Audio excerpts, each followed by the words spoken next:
Hello friends, हम कर रहे थे legislative procedure in India. Last session में हमने देखा कि ऑर्डिनरी बिल है, मनी बिल है, हमारे इंडियन पार्लियामेंट में कैसे पास होते हैं। एंड आज हम इस सेशन में करेंगे पार्लियामेंट्री कमेटीज इन इंडिया, क्योंकि जब बिल पास होता है उसमें एक इम्पोर्टेंट स्टेज होती है, सेकंड स्टेज, जिसकी सब स्टेज है कमेटी स्टेज। कमेटी स्टेज से बिल है हर एक क्लॉज को डिस्कस किया जाता है, एक्सपर्ट्स हैं, इनके ओपिनियन भी लिए जाते हैं। तो पार्लियामेंट्री कमेटीज जो बहुत ही इंपॉर्टेंट होती हैं। एंड आज हम इस सेशन में पार्लियामेंट कमेटीज का मीनिंग करेंगे, देन इसकी इंपॉर्टेंस, नीड और फंक्शंस करेंगे। तो नेक्स्ट सेशन में हम इसके टाइप्स करेंगे कि पार्लियामेंट कमेटीज हैं वो कितने टाइप्स की होती हैं। पहले meaning of parliamentary committees. Parliamentary committees होती क्या हैं, हम इनको पार्लियामेंट्री कमेटी से क्यों कहते हैं, इसका मीनिंग क्या है।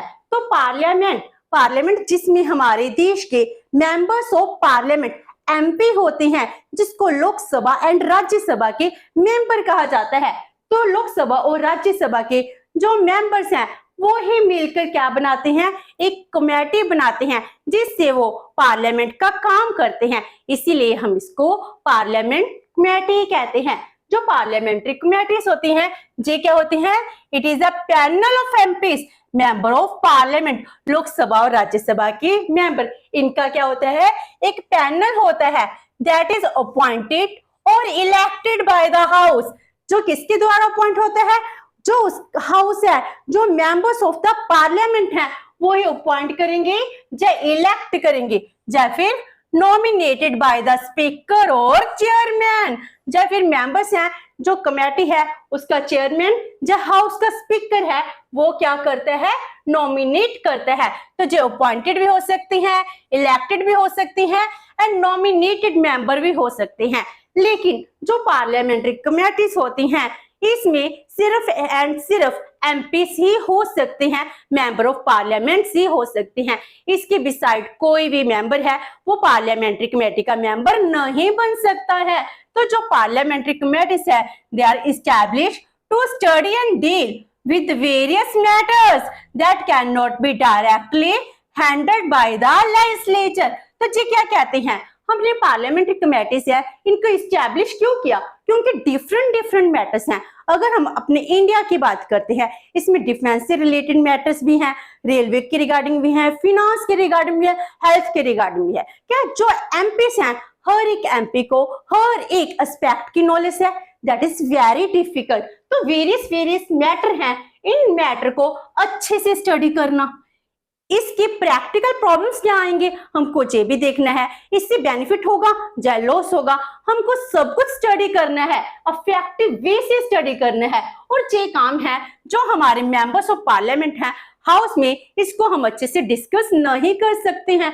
हर एक क्लॉज को डिस्कस करना बहुत मुश्किल हो सकता है, इसीलिए हमने क्या कर दिया, कमेटीज को इस्टेब्लिश कर दिया। जो कमेटीज बनाई जाती हैं जिसमें 30 तक मेंबर्स होते हैं, ये 30 मेंबर्स आपस में मिलते हैं, इसमें हेल्दी डिस्कशन होती है मैटर्स के ऊपर, इसकी प्रैक्टिकल प्रॉब्लम्स क्या है, इंपॉर्टेंस क्या है, हमको कैसे डील करना है, हर एक क्लॉज पर डिस्कशन की जाती है।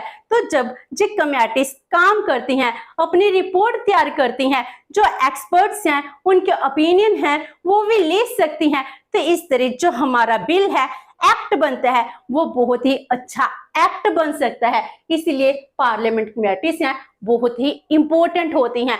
पार्लियामेंट कमेटी के बिना हम ये अज्यूम भी नहीं कर सकते हैं कि जो हमारी लेजिस्लेचर का काम है, लॉ मेकिंग प्रोसेस है, वो इजीली हो सकती है। अगर हम चाहते हैं हमारे देश में अच्छे लॉ बने तो इसके लिए इनकी सबसे ज्यादा इंपॉर्टेंस है। जो पार्लियामेंट्री कमेटीज हैं इनको ये पावर्स हैं, हमारे कंट्री की जो कॉन्स्टिट्यूशन है उसका आर्टिकल 105 एंड 18 है, ये प्रोवाइड कराता है। 105 आर्टिकल है वो किसके साथ रिलेटेड है, जो मेंबर्स ऑफ पार्लियामेंट हैं उनके प्रिविलेजेस से रिलेटेड है। एंड 118 आर्टिकल है जो हाउस है, हाउस का बिजनेस, हाउस का काम कैसे करना है उसको कंडक्ट करने के लिए रेगुलेशन प्रोसेस क्या है इसके साथ रिलेटेड है, जिसके थ्रू मेंबर्स ऑफ पार्लियामेंट है वो कोई भी रूल बना सकते हैं, जिसके थ्रू हमने कमेटीज को इस्टेब्लिश किया और वो अपना काम कर रही हैं। तो जो पार्लियामेंट्री कमेटीज हैं इसका ओरिजिन कब होता है? क्या हमने इंडिपेंडेंट इंडिया में इसको ओरिजिन किया है? एक्चुअल में जो पार्लियामेंट्री कमेटीज हैं जे ब्रिटिश टाइम है उस टाइम में हमने फॉर्मुलेट की थी, तो जी ब्रिटिशर की ही कंट्रीब्यूशन मानी जाती है। Before independence via government of India act 1919 इसके थ्रू पार्लियामेंट कमेटीज हैं इसको इस्टेब्लिश किया गया एंड हमने फर्स्ट टाइम 1921 में पार्लियामेंट्री कमेटीज को इस्टेब्लिश किया था। जब हम पार्लियामेंट्री कमेटीज को इस्टेब्लिश करते हैं जो मिनी लेजिस्लेचर की तरह काम करती है, जिससे लॉ हैं बहुत अच्छे से बनाए जाते हैं। एंड आफ्टर इंडिपेंडेंस हमने 1952 में पार्लियामेंट्री कमेटी को इस्टेब्लिश किया। 50 में हमारा कॉन्स्टिट्यूशन है वो इम्प्लीमेंट होता है। उसके बाद जब हम काम करना स्टार्ट करते हैं हमने रेलवे के रिगार्डिंग या पब्लिक एंटरप्राइजेस इनकी रिगार्डिंग इनके काम को मॉनिटर करने के लिए पार्लियामेंट्री कमेटीज हैं इसको बनाना स्टार्ट कर दिया। After that departmentally related standing committees हैं वो 1993 में बनाई जाती हैं। टाइम के साथ जो पार्लियामेंट्री कमेटीज हैं इनके नंबर इंक्रीज हो जाते हैं, तो कुछ नई कमेटीज हैं उनको बनाया भी जाता है या फिर किसी को रिमूव भी किया जाता है, वो टाइम के ऊपर डिपेंड करती हैं। कुछ स्टैंडिंग परमानेंट होती हैं, कुछ हॉडॉक बेसिस पर होती है। तो इस तरह डिफरेंट कमेटीज हैं इनको इस्टेब्लिश किया जाता है। तो इस तरह ये होगी ओरिजिन। इसके बाद हम करते हैं functions of the parliamentary committees. जो पार्लियामेंट्री कमेटीज हैं इसके काम क्या है, ये क्या काम करती है? इससे तो हमको पता चल गया कि जो लॉ मेकिंग प्रोसेस है लेजिस्लेशन है इसको जो स्मूथ बनाती है। तो it plays an important role in legislative process. Law बनाने में सबसे इंपॉर्टेंट रोल प्ले करती है। मेंबर्स ऑफ पार्लियामेंट है वो किसी न किसी फील्ड में एक्सपर्ट होते हैं। जो जिस फील्ड में एक्सपर्ट है हम उसको उसी फील्ड में उसी कमेटी का मेंबर बना देते हैं। जिसको इकोनॉमिक्स की फिनांस की नॉलेज है वो फिनांस कमेटी का मेंबर बन जाएगा। जिसको डिफेंस के रिगार्डिंग कुछ अच्छी से नॉलेज होती है हम उसको, जिसको हेल्थ से रिलेटेड या फिर मेडिकल की नॉलेज होती है हम उसको हेल्थ कमेटी है इसका मेंबर बना देते हैं। इस तरह डिफरेंट मेंबर्स है जो जिसमें एक्सपर्ट हैं वो उस कमेटी के मेंबर बन जाते हैं। तो ये लेजिस्लेटिव प्रोसेस में बहुत इंपॉर्टेंट रोल प्ले करते हैं, प्रॉपर डिस्कशन करते हैं, उसके बाद ही लॉ बनाते हैं। एंड ये कैसे काम करती है? As a mini legislature. जैसे लेजिस्लेचर हमारे पार्लियामेंट को हम लेजिस्लेचर कहते हैं, तो लेजिस्लेचर जो वर्क करती है डिस्कशन होती है। आपने भी कभी इसका सेशन सुना हो, लोकसभा और राज्यसभा कितना हंगामा होता है। क्या आपको लगता है हमारे लेजिस्लेचर में अच्छे से बिल डिस्कस किया जाता है? हम अगर क्रिटिसाइज करते हैं, क्रिटिसाइज सिर्फ फेमस होने के लिए करते हैं, हम एक्चुअल में अगर अच्छा बिल भी है उसको भी क्रिटिसाइज कर रहे हैं, तो मीनिंग क्या हो गया? हमारा पर्पस क्या होता है? सिर्फ पब्लिक ओपिनियन है अपने फेवर में करना। लेकिन बिल को एक्ट बनाने से पहले प्रॉपर उसकी स्टडी करना ये काम पार्लियामेंट में पॉसिबल नहीं होता, इसलिए कमेटीज करती हैं जिसमें हर क्लॉज को डिस्कस किया जाता है। That's why we call it mini legislature. Mini legislature क्यों कह रहे हैं? इसमें सिर्फ रूलिंग पार्टी के मेंबर नहीं होते, इसमें जो ऑपोजिशन पार्टीज हैं उनके मेंबर भी होते हैं। उनकी स्ट्रेंथ के अकॉर्डिंग ही हर एक कमेटी में मेंबर्स को अपॉइंट किया जाता है। इस तरह मिनी लेजिस्लेचर भी बन गई जिसमें रूलिंग ऑपोजिशन पार्टी है सभी मिलकर अच्छे इन्वायरमेंट में डिस्कशन कर रहे हैं एंड लॉ बना रहे हैं। Next is responsible for scrutinising the bills in detail. यही रिस्पॉन्सिबल है जो भी बिल है बिल को अच्छे से उसकी स्क्रूटनी करना, उसको जांच पड़ताल करना, मॉनिटरिंग करना, ये काम कमेटीज करती हैं ना कि पार्लियामेंट करी है। आज के टाइम में पार्लियामेंट का कंट्रोल है वो बहुत ही ज्यादा कम होता जा रहा है, इसलिए कमेटीज हैं अच्छे से काम कर रही हैं। Serve as a check on executive government. जो हमारे काउंसिल ऑफ मिनिस्टर्स हैं वो क्या होते हैं? वो गवर्नमेंट एग्जीक्यूटिव गवर्नमेंट का पार्ट होती है। उनके ऊपर चेक कौन लगाता है? जो कमेटीज लगाती हैं। क्योंकि जो कमेटीज होती हैं, स्टैंडिंग कमेटी में कोई भी मिनिस्टर है वो चेयरमैन नहीं बन सकता है। तो कितनी बड़ी बात होगी कि कमेटी जो काम कर रही है, बिल को एक्ट बना रही है, इसमें कोई भी मिनिस्टर नहीं है, जो मिनिस्टर इसका हेड होगा। इसीलिए जो गवर्नमेंट के काम के ऊपर क्या कर रही है, चेक लगा रही हैं। Secret proceeding to prepare the report, जो रिपोर्ट को तैयार करनी है इसकी सीक्रेट प्रोसीडिंग होती है। जो अच्छे से इन्वायरमेंट में अपने रूम में बैठ कर प्रोसीडिंग करती हैं, सारा काम करते हैं, इसलिए जो एक दूसरे को क्रिटिसाइज ना कर अच्छी डिस्कशन करते हैं, तो जिससे रिपोर्ट है बहुत अच्छे से तैयार होती है। तो इस तरह जो गवर्नमेंट है, गवर्नमेंट हर एक काम को भी बड़े अच्छे से देखकर करती है। तो इस तरह जो पार्लियामेंट्री कमेटीज हैं, इनकी बहुत ही ज्यादा इंपॉर्टेंस भी है और जो बहुत ही इंपॉर्टेंट फंक्शन करती है। जो काम चेक करी है हमारी पार्लियामेंट, हमारा हाउस वो काम नहीं कर सकता है। अगर हम देखें उसका वॉल्यूम है, उसकी वॉल्यूम की वजह से, टाइम की वजह से हर एक बात को डिस्कस करना बहुत मुश्किल है। तो कमेटीज ये काम प्रॉपर से कर सकती हैं। तो ये होगी इसके फंक्शंस। आफ्टर दैट हम करते हैं इसकी इंपॉर्टेंस और नीड ऑफ द कमेटीज। हमने इसको कमेटीज को एस्टैब्लिश किया, तो इसकी इंपॉर्टेंस है वो क्या है। आज के टाइम में इसकी इंपॉर्टेंस और भी इंक्रीज हो रही है, कमेटीज हैं वो इंक्रीज होती जा रही है। First one is bring efficiency in the house. House के कामों में जो एफिशिएंसी लेकर आती हैं, हमने पहले भी कहा कि जो कमेटीज होती हैं हर एक मैटर को अच्छे से डिस्कस करती हैं, फिर जाकर अपनी रिपोर्ट बनाती हैं। अगर पार्लियामेंट ने बिल को पास करना है, कमेटी की रिपोर्ट देखती हैं, रिपोर्ट देकर वो बिल को पास कर देती है। तो कितना अच्छा है कि हाउस से जो बिल पास हो रहा है उसको प्रॉपर डिस्कशन की गई है, हर एक क्लॉज को डिस्कस किया गया है। तो इस तरह एफिशिएंसी इंक्रीज हो जाती है।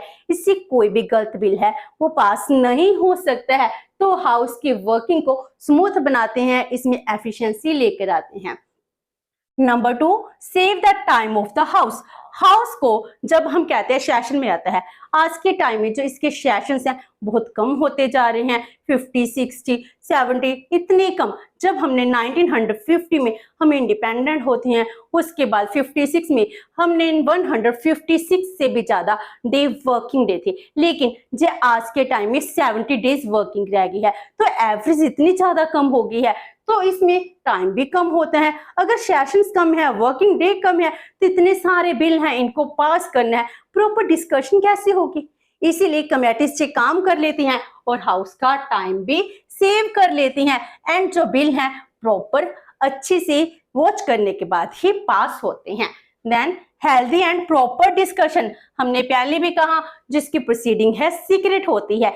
अगर सीक्रेट प्रोसीडिंग है, इसमें अगर हम गवर्नमेंट के किसी बिल को, अगर उसके किसी क्लॉज को चेंज करना चाहते हैं, इजिली चेंज भी कर सकते हैं। तो उसके बाद जब भी डिस्कशन होगी जो एक अच्छी इन्वायरमेंट में होती है, क्योंकि हमारा पर्पज ये नहीं है हम क्रिटिसाइज कर रहे हैं, हमारा पर्पज ये है हमने जो बिल पास करना है जो अच्छा होना चाहिए। जो डिस्कशन होगी इसमें 20-30 मेंबर्स होते हैं, आपस में बैठकर डिस्कस करते हैं। जब ये डिस्कशन होगी अच्छी होगी, आप अज्यूम कीजिए अगर लोकसभा में 545 मेंबर्स हैं और कमेटी में 20-30 मेंबर्स है, अगर 545 मेंबर्स वो डिस्कस करेंगे वो अच्छा होगा, जो 30 मेंबर जो एक्सपर्ट्स हैं वो डिस्कस करेंगे वो अच्छा होगा। तो इसमें सबको प्रॉपर टाइम भी मिलता है, सबके ओपिनियन भी सुने जाते हैं।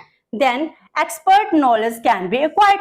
अगर मान लो किसी मैटर पर हमको कोई एक्सपर्ट की नॉलेज चाहिए, उसकी नॉलेज भी हम गेट कर सकते हैं। तो एक्सपर्ट के ओपिनियन है वो भी जो पार्लियामेंट्रियन है, जो कमेटी के चेयरमैन हैं, मेंबर्स हैं, वो ले सकते हैं। Then members of opposition parties get proper opportunity to express their views। अब जब कमेटीज हैं इसमें ऑपोजिशन पार्टीज के मेंबर हैं, इनको भी प्रॉपर प्रोपोर्शन के अकॉर्डिंग सीट्स मिलती हैं। जब वो बैठते हैं अपने व्यूज को एक्सप्रेस करते हैं, अपनी ओपिनियन देते हैं। तो इस तरह जब अच्छे एनवायरनमेंट में डिस्कशन हो रही है तो ये डिस्कशन पार्टी पॉलिटिक्स से अबव होती है, इसमें उनको प्रॉपर अपॉर्चुनिटी दी जाती है कि वो अपने व्यू को एक्सप्रेस कर सके।